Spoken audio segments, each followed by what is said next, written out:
భద్రాద్రి కొత్తగూడెం భద్రాచలంలో ఉద్రిక్తత వాతావరణం నెలకొంది. నిన్న హత్యకు గురైన రవివర్మ కుటుంబ సభ్యులు రాజుపేట కాలనీ నివాసులు పిచ్చి సెంటర్లో నిరసనకు దిగారు. న్యాయం చేయాలంటూ డిమాండ్ చేస్తూ ధర్నా నిర్వహించారు. ఇక అమాయకుడైన రవిని అన్యాయంగా చంపారంటూ కన్నీరు పెట్టుకున్నారు. భయం గుప్పిట్లో తాము బతుకుతున్నామని రాజుపేట కాలనీ నివాసులు ఆందోళన చేశారు.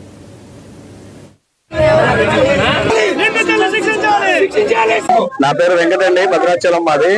భద్రాచలంలో గత కొంతకాలంగా గంజాయి బాగా విక్రయిస్తాం, బెల్ట్ షాపులు దగ్గర సారా కొట్లు బాగా విపరీతంగా పెరిగిపోయినాయి. ఈ గంజాయి బ్యాచ్ గత కొంతకాలంగా నైట్ పూట ఇళ్లలో చోరీలకు పాల్పడి ఇంట్లో ఫోన్లు, బంగారం, డబ్బులు ఇవన్నీ ఎప్పటి నుంచో దొంగతనాలు చేస్తూ ఉన్నారు. ఆ ముఠా నైట్ పూట ఎవరైనా ఆడపిల్లలతో బయటకు రావాలన్నా భయం వేస్తుంది. ఒంటరిగా ఎవరైనా బయటకు వచ్చినా సరే వాళ్ళని కొట్టి జోబులో డబ్బులు, ఫోన్లు లాక్కుంటా ఉంటారు ఆ ముఠా. అదే విధంగా 2-3 సార్లు కూడా వీళ్ళు మర్డర్ చేస్తున్నారు. 6 నెలల క్రితం మర్డర్ కేసులో జైలు వచ్చారు వాళ్ళు. నేను నిన్న ఈవినింగ్ సాయంత్రం 5 గంటలకు ఇంటి నుంచి బయటకు వెళ్తుండగా సుమారు 15 మంది రోడ్డు కాపుగా నా బండిని యాక్సిడెంట్ చేసి, నీ బండిని పెట్రోల్ పెట్టి తగలెట్టేస్తాం, ఇక్కడ నీకు నష్టపరిహారం కట్టాం, నీ బండి ఇక్కడే కాల్ చేస్తామని చెప్పి నన్ను బెదిరిస్తున్నారు. ఇదేంటని అడిగినందుకు నన్ను విపరీతంగా తల మీద కొట్టేసి రాళ్లతో కొట్టి నా మీద దాడి చేశారు.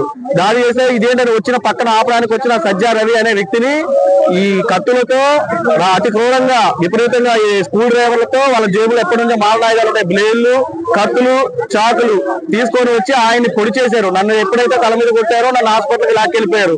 నేనుంటే నన్ను చంపేసే వాళ్ళే. ఇంకొకళ్ళు కూడా చంపబోయాడు. అతను కూడా ఇప్పుడు స్లో లేడు, అన్కాన్షియస్ లో ఉన్నాడు. మొత్తం 4 కండి. ఒకరికేమో 2 చోట్ల తలకాయ బద్దలు పెట్టారు, నాకే 2 చోట్ల తలకాయ బద్దలు పెట్టారు. ఒకళ్ళేమో చంపేశారు, ఇంకొకళ్ళేమో అన్కాన్షియస్ గా ఉన్నారు. వాళ్ళు ఇప్పుడు స్లో లేడు, బతుకుతాడో లేదో కూడా తెలియదు. అంత దారుణంగా గంజాయి మత్తులో వాళ్ళు ఉన్నారు. గంట క్రితం కూడా ఫోన్ చేసి గొడవ ఇచ్చిందని గంట క్రితం కూడా పోలీసులు ఫోన్ చేసినా పోలీసులు కూడా ఎవరు రెస్పాండ్ అవ్వలేదు. ఇది మొదటిసారి కాదు. రాజుపేటలో విపరీతంగా వాళ్ళ హవా అనేది బాగా పెరిగిపోయింది. గంజాయి బ్యాచ్లు అనేది బాగా పెరిగిపోయారు. నా పేరు వెంకట అండి.